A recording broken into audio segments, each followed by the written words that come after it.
Yo sé que en el pago me tienen idea, porque a los que mandan no les cabresteo, porque despreciando las huellas ajenas, sé abrirme camino para ir donde quiero.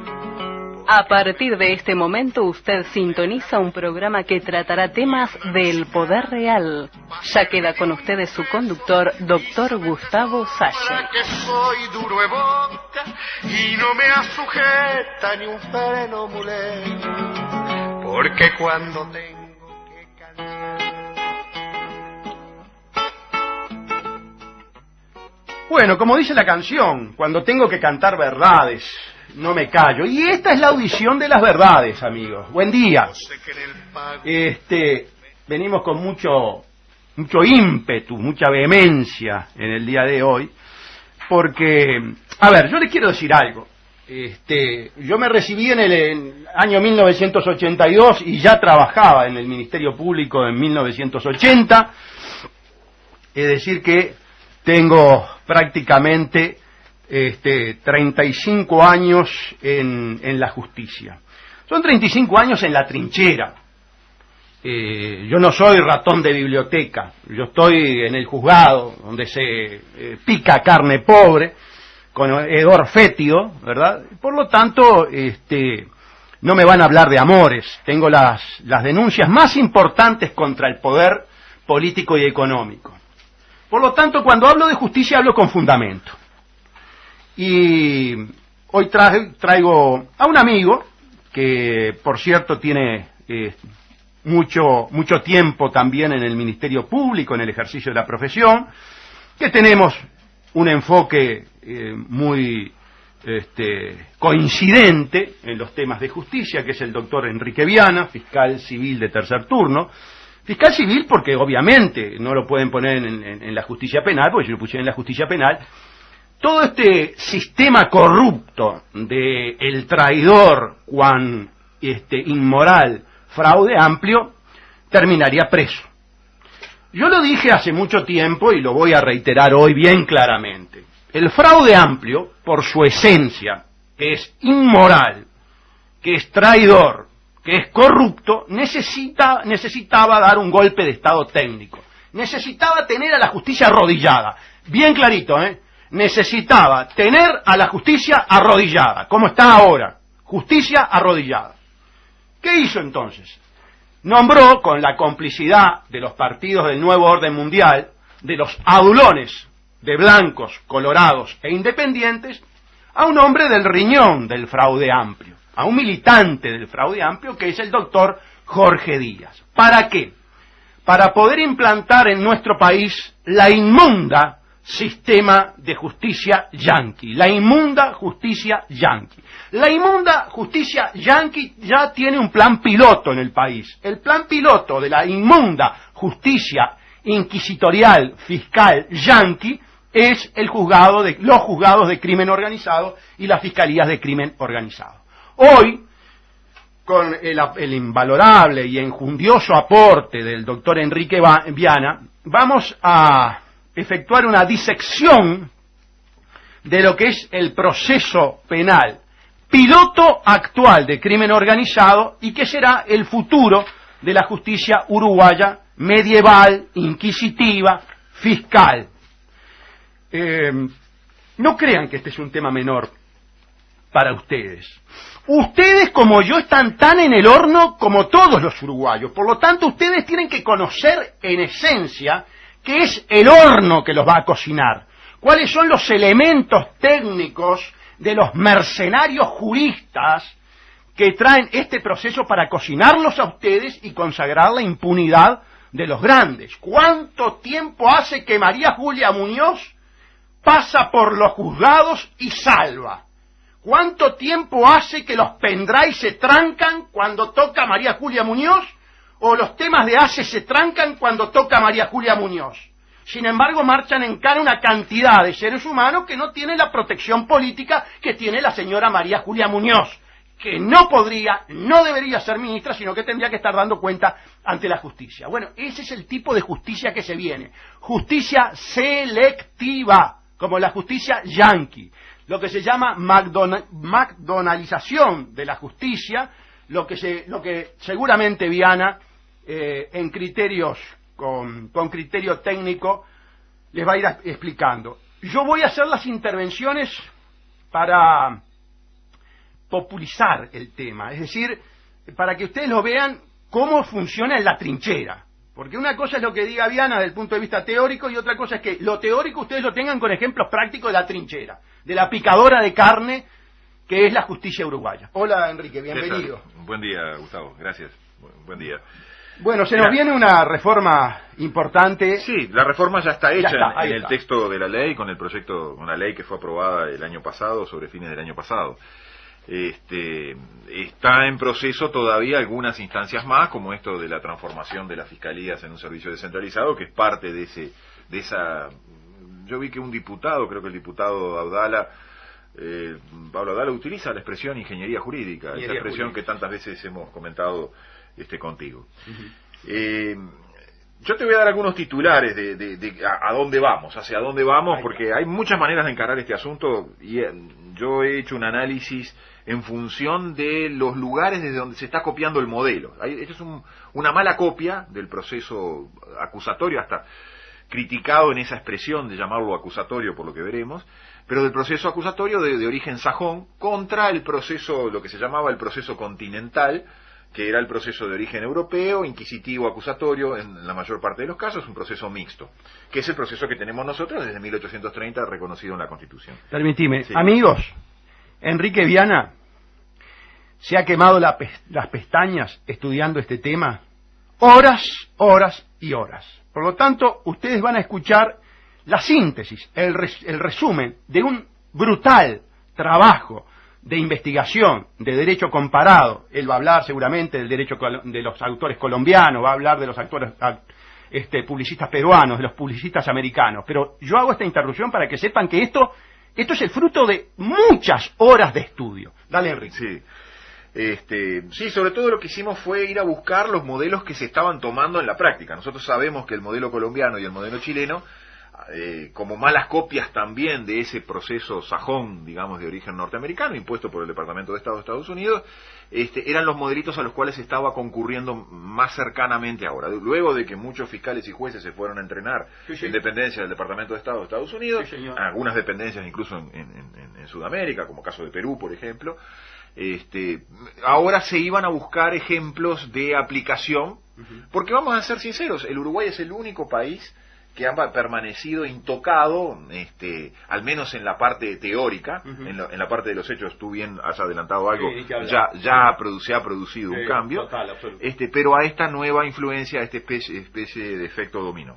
Yo te decía que yo te voy a dar algunos titulares a partir de los cuales podemos arrancar por distintos lados, y te voy a hacer una lectura que también me parece muy elocuente. Vamos hacia una justicia que se llama justicia contratada. Y yo voy a usar una expresión en inglés que se utiliza habitualmente, que explica cuál es el verdadero proceso penal norteamericano, que no es el proceso penal que vemos en las películas de Hollywood, sino que es el llamado plea bargaining, que significa algo así. Plea es declaración, bargaining es regateo negociado, es decir, declaración negociada. Algo uno puede observar a veces en algunas películas donde lo que se procura, lo que se busca es la declaración de culpabilidad.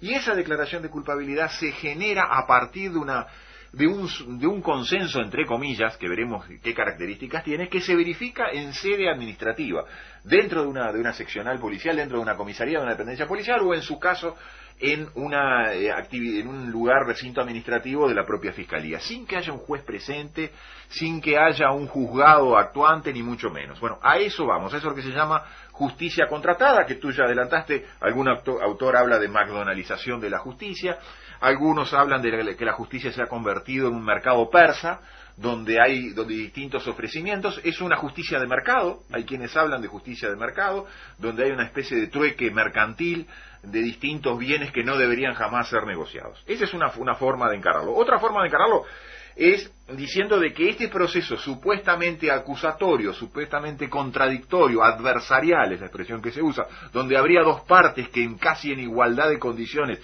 estarían enfrentándose, en realidad es más inquisitivo que el proceso criticado como inquisitivo nuestro que tenemos vigente con el juez pudiendo instruir. Déjame una interrupción. Sí. A ver, amigos, los mentirosos de la academia, los catedráticos mentirosos sistémicos, que lo que quieren es mantener el status quo, la tarjetita de donde dice grado 4 de Derecho Penal de la UDELAR o de la Católica o de la Empresarial, y ya con eso es una carta de presentación, son los alcahuetes que quieren mantener, que quieren traer este sistema. Este sistema que, como ustedes advierten, es un sistema extorsivo, como ustedes lo van a ver, porque ¿qué es en la práctica? ¿Qué es en la trinchera? Lo que yo vivo. Lo que voy a vivir en la audiencia ratificatoria del tarjetazo dentro de 3 horas, a la 1 de la tarde, donde tengo un cliente que va por el tema del tarjetazo. ¿Cuál es el criterio del fiscal? Bueno, el fiscal viene con todo preparado, con toda la prueba preparada, pero esta justicia lo que busca es la confesión. Busca la confesión. Esa es la esencia del proceso yanqui. Y para confesar, ¿qué hacen? Cuando te tienen cocinado, o teóricamente cocinado, ahí vas a la transacción. O confesás o te partimos. Y si confesás no te partimos tanto. Ese proceso inquisitorial, medieval, fiscal, lo hace precisamente el fiscal. No lo hace un juez, como se hace hasta el momento. Lo hace nada menos que el fiscal. Y como seguramente lo va a decir Enrique más adelante, lo hace en base a la prueba que él selecciona. Es decir, el fiscal puede ocultar prueba que le beneficie al acusado e ir solamente con la prueba que lo mata al acusado. Y por eso el abogado se encuentra en una situación de total desventaja. Al abogado lo tienen agarrado de la nariz para no ser descomedido. Y entonces tiene que ir necesariamente a la transacción. Por eso se le llama de mercado, por eso se le llama de retaseo, por eso se habla de bazar turco. Porque usted empieza con el fiscal, bueno, sí confieso, mire, lo he hecho, lo he hecho, amigos. Si confiesa a mi cliente, ¿cuánto tiempo lo tenés preso? Y bueno, 6 meses, no, si 6 meses no, yo te confieso si son 4. Bueno, está, 4, confesá. Se terminó el proceso, confesó, aceptó la culpabilidad, porque si no confiesa, en lugar de 6, capaz que le dan 4, 6 u 8 años. Perdóname la interrupción, pero esa es la trinchera. Se le llama así, regateo de bazar, es otra de las expresiones que se utiliza. Te decía, justicia contratada, proceso más inquisitivo todavía, con la inquisición no en manos de un juez teórico tercero imparcial, sino con la inquisición en manos de una parte. Hay quienes dicen que esa parte se transforma en juez de su propio caso, porque lo resuelve, como tú decís, sin necesidad del juez. Se habla también de proceso mancomunado. ¿Por qué se habla de proceso mancomunado? Porque lo que se busca es ir con una voluntad sola. La voluntad del imputado coincidente de conformidad con la voluntad del Estado acusador, del Estado que le está haciendo una imputación. Se habla también, y eso para mí es el elemento central y crucial de todo eso, de un proceso sin juicio. No hay juicio. Es un proceso sin jurisdicción, sin intervención de juez. Es un proceso administrativo. Ajá. A mí, yo insisto un poco con estas expresiones porque me parecen que, como bien decías tú, hay que ponérselas delante de la academia, ¿no? La academia universitaria, cuando tú y yo fuimos a la facultad, nos insistía y se discutía en grandes discusiones si el presumario era proceso o no, porque no había partes. Claro. Bueno, pero el presumario, aún sin la concepción de partes, era delante de un juez. Hoy no, vamos a ir a un proceso sin juez, realizado fuera del recinto judicial. Con las consecuencias, pérdida absoluta de garantía, porque no hay un debido proceso. Ese proceso que va a hacerse en la comisaría y que va, en teoría, a dirigir un fiscal, que a su vez va a ser un fiscal delegado, eso vamos a hablar después, delegado de las instrucciones de un fiscal superior, esa actividad no está regida por reglas. No hay reglas, no hay expediente judicial. No hay, y eso está establecido expresamente en un artículo, lo que tú decías recién, del Código del Proceso Penal, el fiscal no está obligado a llevar todos los elementos de esa investigación.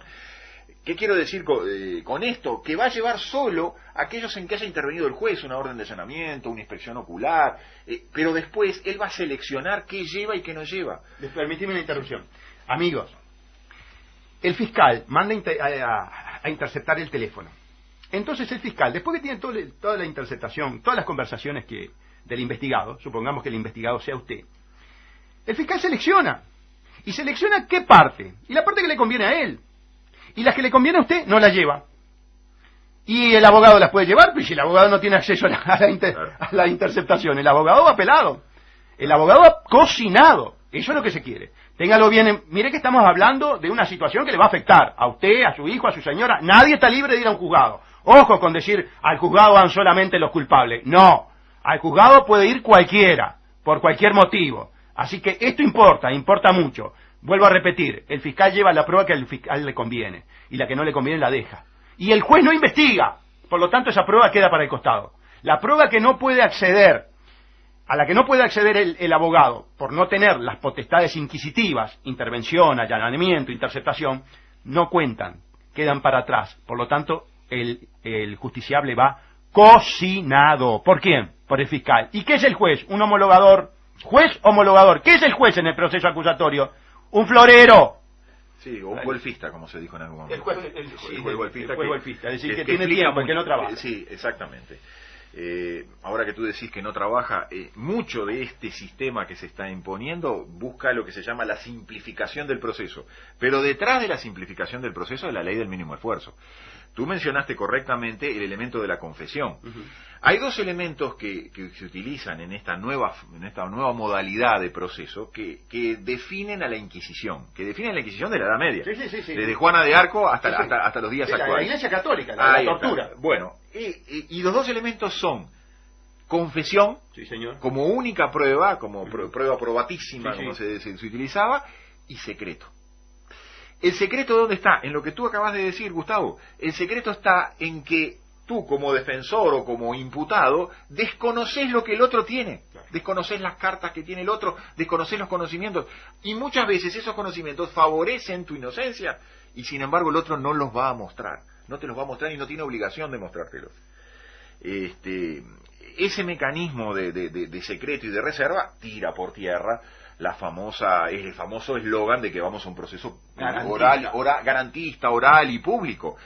El momento más crucial del proceso es el más reservado, el más confidencial, el más ignorado y el que tiene menos garantía. Yo insisto con la idea del expediente judicial. Porque el expediente judicial, más allá que los expedientes judiciales se pueden alterar y se han alterado expedientes judiciales, marca una cronología de hechos. Sí. Yo pongo el ejemplo del caso de Lola Chonalés. En el caso de Lola Chonalés se investigaron distintas pistas con errores, con aciertos, pero aunque no se quiera, esos errores y esos aciertos del fiscal, del juez, de la propia defensa, están asentados en un orden cronológico que explican con lógica por qué se fueron dando los aciertos y los errores. Eso desaparece, eso se acaba. Es el caso de Nisman. Del caso de Nisman como fiscal tuvo reservada una investigación donde se estaba investigando nada menos que al gobierno argentino, entre otros, por 6-7 años sin llevarlo al juzgado. Tanto que la gran discusión era si lo que él iba a llevar y lo que se pretendieron llevar otros, procedía a llevarlo o no. Ahora la propia muerte del fiscal Nisman también es retenida en sede administrativa y los jueces la juez en estos días de la causa está reclamando que el fiscal le traiga los elementos. Y el fiscal no tiene por qué llevárselos. Permíteme una interrupción. Sí, por favor. Amigos, en ninguna denuncia del doctor Salle, contra Mujica, contra Gonzalo Fernández, contra Astori, contra el actual, el Toto Rossi, ninguna de nuestras denuncias contra el poder, contra la corrupción, contra el robo al pueblo uruguayo, tuvo una interceptación telefónica. ¿Están escuchando bien? Nunca hubo una interceptación telefónica. Eso les prueba que el fiscal investiga lo que quiere. Y lo que quiere que quede impune, quede impune. Y como va a tener un fiscal general, como va a tener al jefe, y el jefe lo puso el gobierno y el partido de gobierno, vamos a un régimen en el cual el fiscal de corte va a decir quién va preso y quién no va preso. Por eso hoy hay ministros que son ministros por este sistema que ya se está aplicando en el crimen organizado, pero que deberían estar presos en el CONCAR. Ustedes saben perfectamente bien que eso es así. Bueno, vamos rumbo a esta selectividad. Presos los pobres, libre los corruptos amigos del gobierno. Y ustedes, el pueblo uruguayo, va a sufrir las consecuencias. Está aceptando esto. ¿Por qué? Porque los vendidos políticos no le están diciendo a ustedes la verdad. porque los vendidos políticos saben que este es el sistema del amo, que es el sistema de los yanquis, y por eso están todos absolutamente genuflexos ante este sistema. Pocos somos los que venimos a denunciar que esto es yanquización para favorecer a los poderosos y masacrar a los pobres. Como la justicia yanqui masacra a los negros allá en Estados Unidos, aquí nos van a masacrar ¿a quiénes? A los humildes, a los frutos del modelo, a lo que produce el modelo, pobres. A eso vamos. Perdóname, Enrique, seguimos. No, por favor. Para explicar en pocas palabras hacia dónde vamos, yo voy a hacer una lectura ahora muy breve sobre la comparecencia de la Asociación de Fiscales en el Parlamento el día 15 de abril en ocasión de discutirse el proyecto de ley que pretende transformar a las fiscalías en un servicio descentralizado o colocarlas dentro de un servicio descentralizado. En determinado momento, el diputado Pasquet hizo un cuestionamiento sobre una disposición que permitía la transformación de las fiscalías, diciendo de que la posibilidad de darle la transformación de las fiscalías a ese director general de ese servicio descentralizado, el fiscal de corte, suponía darle un poder que permitía digitar los asuntos, manipular los asuntos y asignar asuntos a un fiscal concreto, violando los famosos juicios por comisión prohibidos por la Constitución. Es decir, eligiendo el fiscal, elegía la suerte de un proceso penal, eligiendo el fiscal hecho, después del hecho criminal, o presuntamente criminal, se estaba decidiendo la suerte del proceso. A partir de allí hay dos respuestas dadas, yo voy a leer primero una, por fiscales que comparecieron en nombre de la Asociación de Fiscales. El doctor Ricardo Chiecchi, frente a ese planteo, dice: me parece que esto, lo que decía el diputado Pasquet, se puede vincular también con el hecho de que el jerarca pueda dar directivas generales de trabajo e inclusive con llegar a pautar cuál puede ser la política de persecución criminal del Estado en reunión con el ministro del Interior y en discusión con el Poder Ejecutivo. Estoy pensando en el proceso acusatorio. No se funciona en dichos procesos si no se tiene, por ejemplo, normas, hoy estoy hablando de la ley orgánica, incluso del Código del Proceso Penal, que permitan hacer acuerdos en determinados delitos y presentarlos a la homologación del juez, que es quien va a controlar la pena que el fiscal acuerda con el defensor de esa persona, y sin perjuicio del principio de oportunidad. Bueno, aquí están resumidas para mí todas las cuestiones. La justicia de mercado. Exacto, la justicia de mercado, que tiene dos niveles, la justicia de mercado. Se le puede analizar desde dos puntos de vista, pero vamos a analizarlo primero desde este nivel. Primero la etapa del preacuerdo o del acuerdo, que se realiza, como ya decíamos, en sede administrativa, con el fiscal, con el individuo detenido, con el individuo preso y bajo las amenazas a las que tú hacías referencias. Si tú me confiesas, yo te rebajo la pena; si tú me confiesas, yo te abrevio el proceso, y a mí también me beneficia abreviar el proceso, o sea, tú ya sales condenado. Claro, siempre, porque los autores que yo he estado estudiando, autores norteamericanos, autores colombianos, españoles, no tienen por qué, obviamente, manejar lo que nosotros manejamos en cuanto a realidad. A veces la amenaza, la coacción, se traduce en ir a libertad o a concar. Claro. ¿No? Entonces, allí sí nos aproximamos dramáticamente. Hay una comparación muy importante que hace un autor norteamericano, Langbain, que sostiene que esta es la nueva Inquisición y que no se diferencia mucho de la tortura pasada. Si Langbain conociera la realidad, y debe conocer la realidad de muchas cárceles norteamericanas, no lo dudo, pero si conociera la realidad de Concar, sin duda diría, bueno, aquí estamos casi calcando la hipótesis del medioevo. La Inquisición del medioevo. El medioevo. Enseguida el otro fiscal compareciente, uno de los fiscales comparecientes, que es el doctor Juan Bautista Gómez, insiste en que, bueno, esa posibilidad de transformar fiscalías y todo eso hace a la posibilidad de que los fiscales trabajen en equipo, trabajen mancomunadamente, trabajen coordinadamente. En fin, otro de los elementos que nos anuncia, pues si estamos hablando de directivas generales, nos anuncia que un elemento esencial a este sistema es la pérdida de la independencia técnica de los fiscales. Pero yo te decía, por un lado está esa etapa del preacuerdo, que si bien no está reconocida expresamente en el nuevo Código del Proceso Penal, sí aparece con la enunciación del principio de oportunidad. El principio de oportunidad es el principio de no obligatoriedad, de no necesariedad de llevar toda situación delictual al juzgado.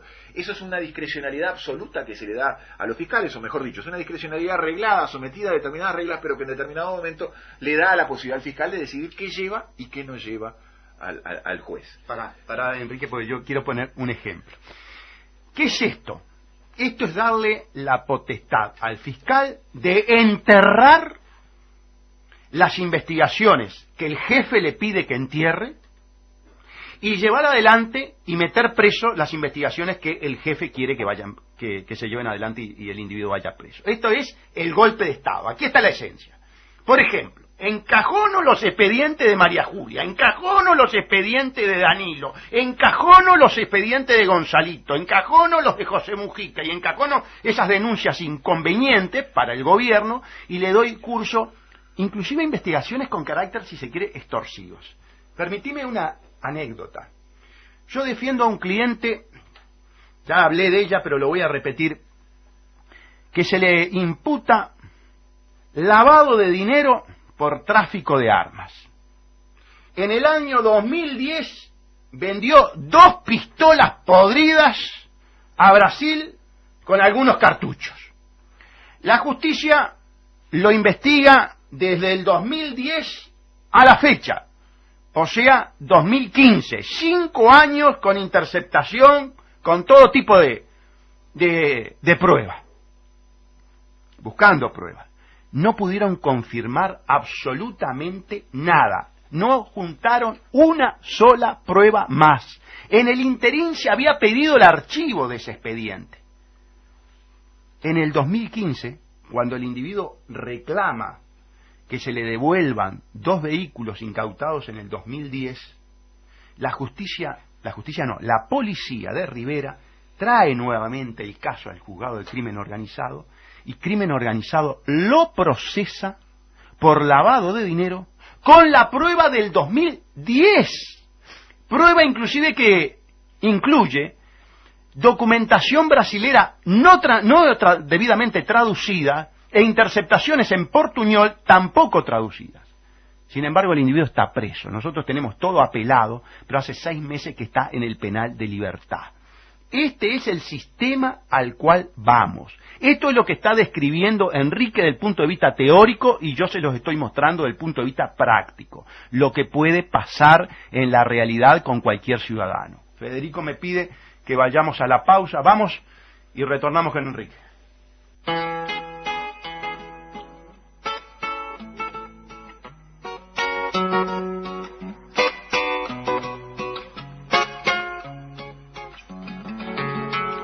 Sé que en el pago Amigos, 099-663-580, el teléfono celular nuestro, por mensajes que ustedes quieran enviarnos, con todo gusto. Los leemos todos, naturalmente no podemos contestarlos, pero tengan la certeza que lo leemos, lo tomamos en cuenta.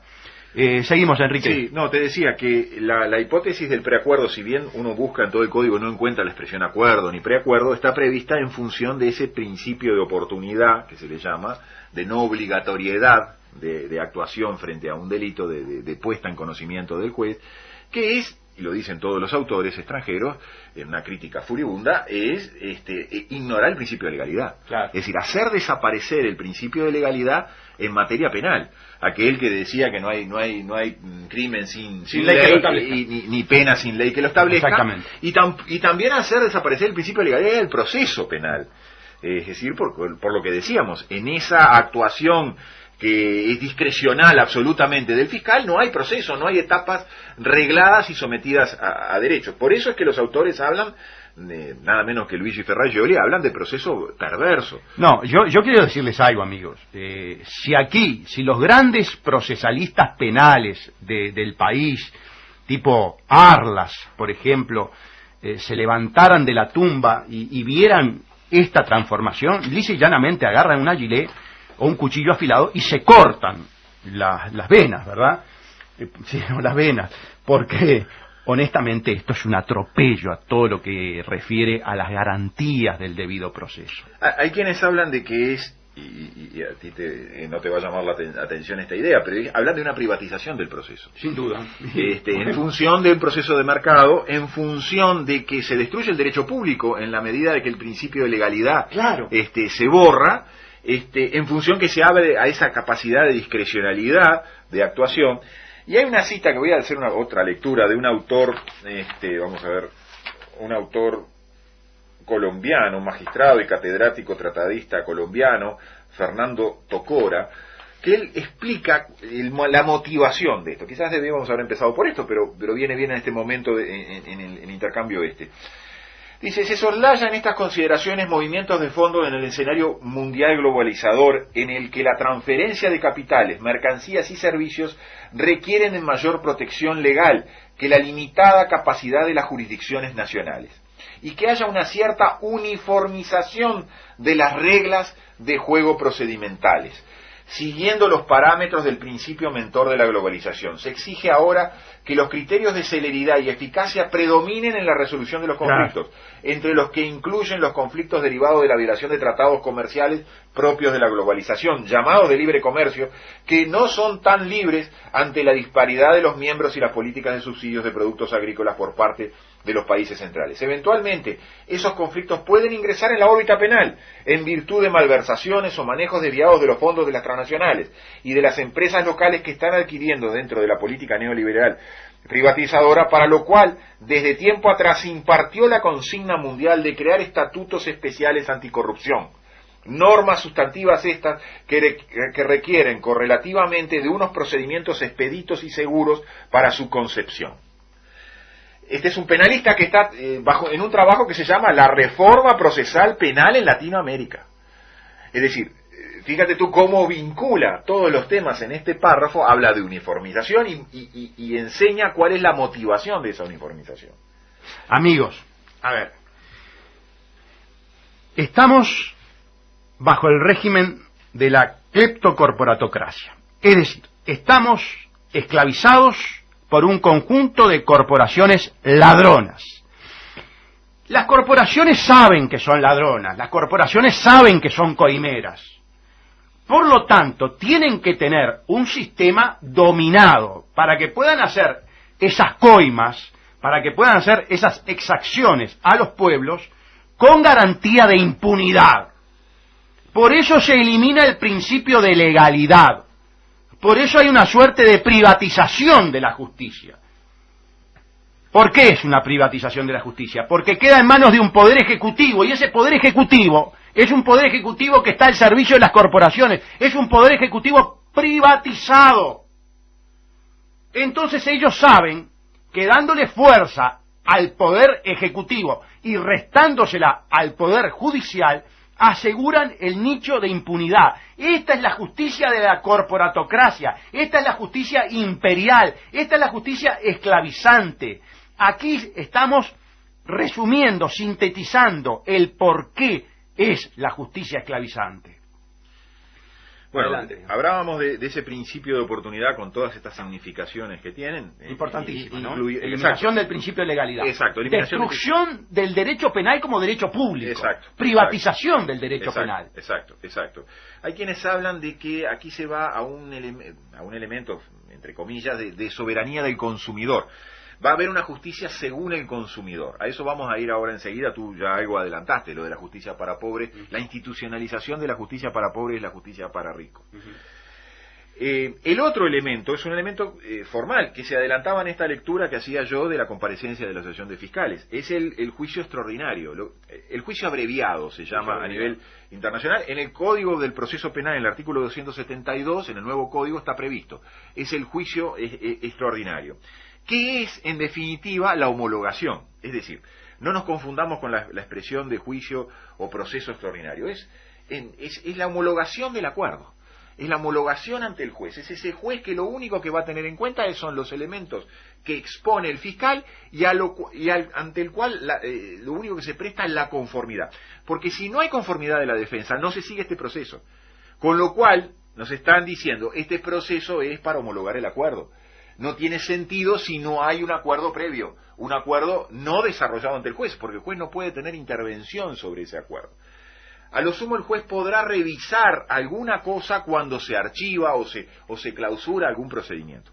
Acá hay otro elemento también que no lo mencionamos al pasar, pero que para mí es muy importante y para ti va a ser también muy llamativo. ¿Quién decide a partir de cuándo una persona es imputada? El concepto de imputado cambia totalmente. Hoy imputado es el individuo que es sometido a un auto de procesamiento, a una decisión judicial.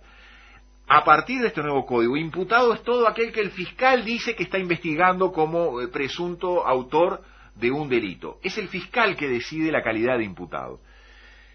Lo cual puede parecer en el sentido, bueno, en definitiva, todo individuo que vaya a declarar ante el fiscal si no tiene la calidad de testigo será imputado. Podemos llegar a esa conclusión. Pero la calidad de imputado propiamente dicha la va a dar el fiscal en la comisaría. Con lo cual, muchos indagados pueden ser meros testigos, porque el fiscal no le va a colocar o no le va a poner la etiqueta o el rótulo de imputado. En esa amplia discrecionalidad a la cual hacíamos referencia. Bueno, hay quienes hablan de discrecionalidad, hay quienes directamente hablan de arbitrariedad, ¿no? Es el reino de la arbitrariedad, esa etapa inicial de investigación. Este proceso, esto que decíamos, el preacuerdo, reitero que la expresión porque me parece muy significativa, por más que no tenga una traducción literal, esa Plea-Bargaining, que supone declaración regateada, declaración negociada, ese consenso, ese mal llamado consenso, en realidad lo que busca es la confesión, como decíamos. Por contraposición, castiga al que no confiesa. Exacto. Porque el que no confiesa no va a tener el juicio abreviado y no va a salir condenado con una condena inferior a la que quizás le correspondería. Esto es muy interesante, porque en Estados Unidos la crítica al proceso penal norteamericano, ¿qué es esto? Y no lo que vemos en las películas. El proceso por jurados no llega a un 10% en Estados Unidos del total. Todo lo otro, el otro 90% se resuelve con estos mecanismos de acuerdo. Y hay críticas del lado de la izquierda, lo que podríamos llamar la izquierda, los liberal, de la izquierda norteamericana, y hay críticas del sector conservador, de los dos lados, de los liberal, porque no se respeta ninguna garantía, y del sector conservador, porque estos mecanismos suponen, por lo general, rebaja de penas. Y entonces a un individuo que de repente le correspondería una pena más alta, para que confiese, se le rebaja la pena, una pena que puede llegar a ser ridícula, inferior. Yo pongo el caso, normalmente, ¿cómo va a operar esto? Con algo que a uno lo ha visto muchas veces en los hechos que genera una cantidad de discordancias. Cuando un individuo presuntamente imputado de una rapiña comete una rapiña, pero es que sea necesaria la confesión porque no hay testigos, no hay mayores elementos, o hay testigo insuficiente, hay un solo testigo y eso es insuficiente, no hay elementos de reconocimiento ni nada. Muy frecuente. El pacto va a ser así. Si tú me confiesas que cometiste un delito, yo no te pido rapiña, te pido violencia privada, o te pido hurto especialmente agravado por la destreza, pena mínima 12 meses. Tú vas a salir condenado después de este juicio de homologación, de este proceso de homologación, donde el juez lo único que dice es amén a lo que le dice el fiscal, porque la defensa ha consentido eso. ¿Para qué? Para que luego se pueda tramitar la libertad anticipada y posiblemente pueda salir a los 6, a los 7 o a los 8 meses. Un individuo que originalmente, muy probablemente haya cometido una rapiña, pero respecto del cual no teníamos prueba, entonces nos conformamos con un hurto agravado. Con lo cual, aún la faz represiva, aún mirando el derecho penal desde un lado conservador, como dicen muchos autores, resulta defraudada. Porque no se le aplica a un individuo la pena adecuada a la conducta que incurrió, y a sabiendas no se le aplica la pena adecuada, porque acá lo importante es el resultado, lo que veíamos antes. Lo importante son los resultados y los números. Lo importante en muchos casos es bajar ese famoso número de los procesados, de los presos sin condena. Claro. Obviamente que va a haber menos presos sin condena posiblemente, pero va a haber muchos más presos. También eso es una realidad que se marca incluso en los países donde se ha ido imponiendo este régimen. Bueno, acá para explicar un poco en forma más teórica, si tú quieres, cuál es el intercambio. En realidad el intercambio es prueba por pena. Tú me confiesas, yo te bajo la pena. Ese es el intercambio. Y nos ahorramos el juicio. hacemos todo esto sin un juicio, sin un proceso de por medio, sin que el juez pueda intervenir ni cambiar ese pacto, ese intercambio que se hace. Obviamente que eso se hace, como ya dijimos, en una situación de coacción. Hay quienes dicen que, bueno, que todo proceso penal nace congénitamente con una situación de asimetría, de desequilibrio, porque obviamente el Estado, cuando está investigando un hecho, priva de los derechos, entre otros el derecho de libertad, cuando manda detener a una persona. Y que siempre hay una suerte de desequilibrio y una suerte de coacción que es inherente a todo proceso penal. Por supuesto que es así.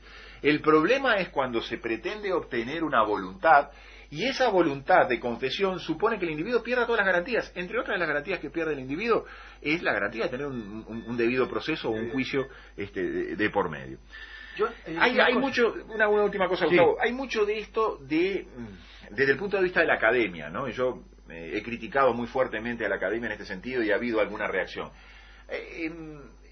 Y eso lo sé de tiempo inmemorial, y a ti te habrá pasado en la facultad. No todos los profesores de derecho procesal saben de procesal penal, no saben lo que es el proceso penal, y esto es pretender poner el molde del proceso civil, donde en el proceso civil obviamente las transacciones, claro, la autocomposición de los conflictos es legítima. Imponerla en un derecho de características públicas como el derecho penal y el proceso penal. Entonces hay mucha gente que se encandila con estos elementos en función de nada más que de eso, del eficientismo o del resultadismo. Otra cuestión que hace a lo que tú llamabas selectividad. Hay un autor, creo que es Lynch, un autor norteamericano también, de prestigiosos profesores de la universidad, que dicen cómo funciona este proceso. Ellos dicen lo siguiente: hay un proceso, esto del pre-abergaming, la extorsión la confesión extorsionada, ¿no? La confesión obtenida por coacción o por persuasión, de esta forma, es la justicia que se aplica en el gran número para la población afrodescendiente, para la población sudamericano descendiente. Negro y sudaca. Ahí está. Justicia para negro y sudaca. Ahí está. Es el alto porcentaje. Y dice, ¿cómo funciona este sistema cuando es los delitos de cuello blanco? Dice, bueno, ahí funciona distinto. Pero ahí no hay juez tampoco, porque no se va a juicio, pero se transforma en una suerte de proceso administrativo, donde los abogados de bien pagos de los grandes estudios comparecen en las dependencias de la fiscalía, a veces ni siquiera se tienen que ir a ensuciar las manos a una comisaría porque obviamente no hay preso, y allí empiezan un diálogo permanente con presentación de escritos y contraargumentaciones. Conozco y entonces ese es el proceso.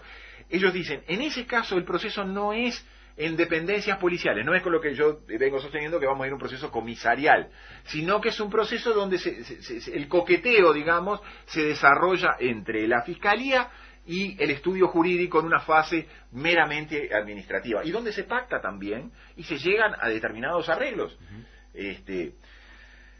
Bueno, esa es la selectividad final del sistema, y eso está reconocido expresamente por estos autores, ¿no? Es decir, quiero que tengan bien claro lo siguiente: la academia impulsa este tipo de proceso selectivo. Justicia para negro y sudaca por un lado, y justicia para delincuente de cuello blanco para otro. Negro y sudaca, conste que yo soy sudaca, para que no crean que es digamos una consideración racista. Soy sudaca. Para los sudacas y los negros se procede de una manera, para los de cuello blanco otra. Para los grandes presumarios que yo generé, ni siquiera fueron a declarar, como en el sistema que describe y que se va a generalizar, que describe Enrique, ni siquiera fueron a declarar los denunciados. En cambio, cuando tengo que defender a la gente de a pie, a la gente humilde, lo primero que hacen es, hoy, por ejemplo, en el caso del tarjetazo, fueron a detener y lo sacaron poco menos que desnudo de la casa a un indagado mío. Cuando el presumario ya viene de largo tiempo, que no había necesidad ninguna, que se podía decir perfectamente, señor, vaya a declarar al juzgado como ha ido todos estos días, pero no. Ese es el sistema que traemos, el sistema selectivo.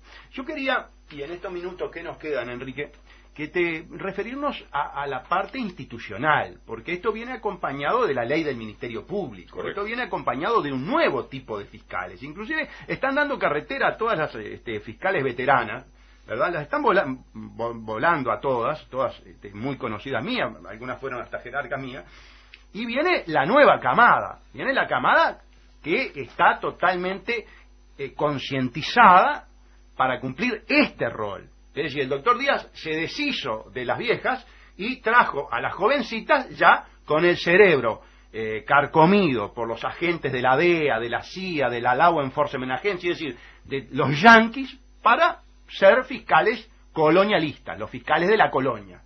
A ver, ¿cómo es la transformación institucional? No calza, porque hay ahí un problema de la Constitución. No saben cómo resolverlo. Sí, es una vergüenza lo que han dicho. En realidad el proyecto que fue presentado, acá se presentaron dos proyectos. Uno se presentó allá en el 2013, donde motivó aquellas declaraciones de la Asociación de Fiscales, donde decían que los fiscales estaban dispuestos a aceptar instrucciones. Sí, era un proceso donde directamente se mencionaba el mecanismo de las instrucciones, mecanismo de instrucciones que, ojo, ya está mencionado en el Código del Proceso Penal. Que ya está funcionando. Y que en los hechos ya está funcionando. Y yo vengo reiterando esta frase: fiscal sometido a instrucción no es fiscal independiente. Aunque parezca una obviedad y algo de perogrullo, pero hay que insistirlo, porque hay quienes todavía parecen no darse cuenta de lo que significan las instrucciones de un fiscal superior o de un fiscal general. Vamos a un sistema de magistrado único, y eso nos lleva a un elemento de concentración de poder. Concentración de poder que es distinto a acumulación de poder. Nosotros lo dijimos eso en la comisión del Parlamento. Una cosa es acumular poder, que una fuerza política decida acumular poder en forma legítima mediante la modificación de la ley. Otra cosa muy distinta es que esa acumulación de poder signifique concentración de poder en un solo individuo. Nosotros mencionamos la hipótesis de J. Edgar Hoover, la influencia que tuvo J. Edgar Hoover en la política de los Estados Unidos por más de 30 años.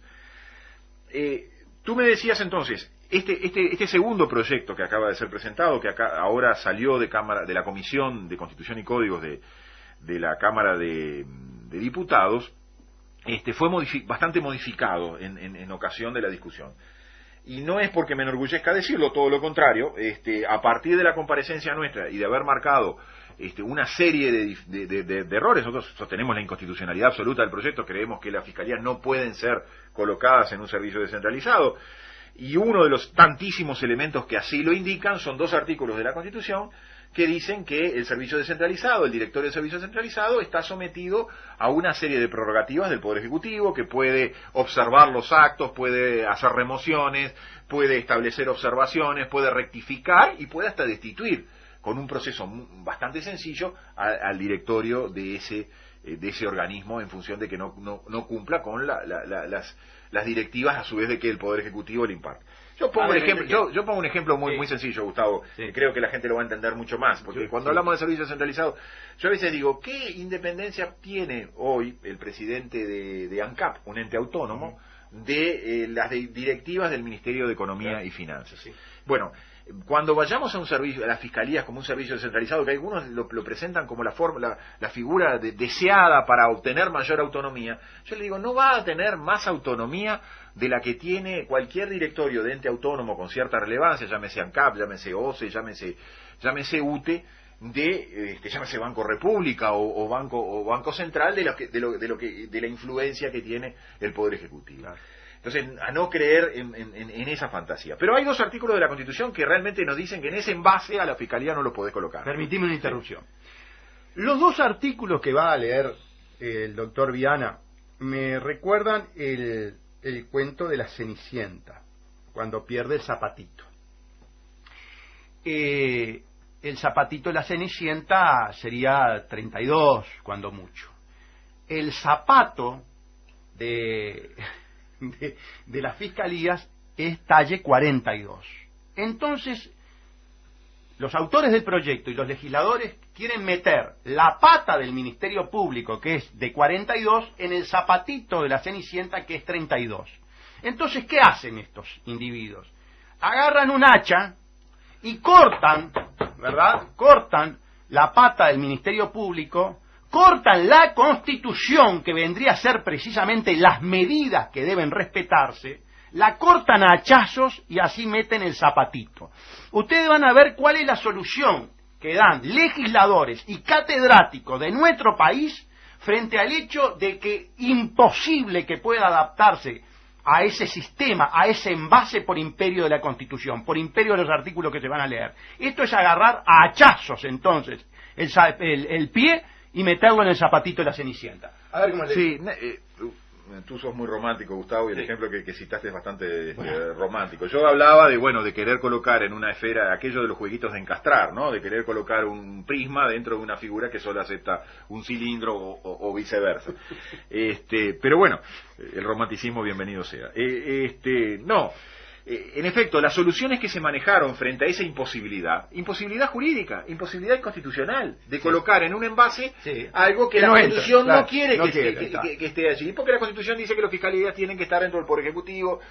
Ignoraron absolutamente el 1934 y la discusión que se dio en el Parlamento, que explica perfectamente por qué las fiscalías tienen que estar dentro del Poder Ejecutivo, dotados los fiscales de independencia técnica individual. Pero bueno, no vamos a insistir con eso ahora en este momento. La solución, ¿cuál fue? Se manejaron dos soluciones. Una, la del doctor Rizo Ferrán, dictar un artículo que dijera que los dos artículos de la Constitución no se aplicaban. El 197 y el 197 un maestro. No se aplicaban.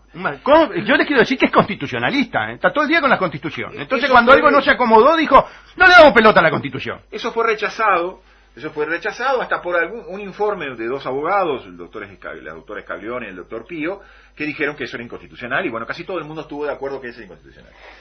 A partir de ciertos razonamientos hechos por los diputados Pablo Abdala y Ope Pasqué, se llegó a esta otra solución, que es la que acaba de salir de la comisión, de decir que se interpreta los artículos esos, sobre todo el 197, en este sentido. Se lo interpreta que cuando la Constitución dice que el Poder Ejecutivo puede observar, remover, rectificar y hasta destituir al director general porque no le gusta lo que está haciendo, se está refiriendo a los actos administrativos del servicio descentralizado, pero no a los actos jurisdiccionales.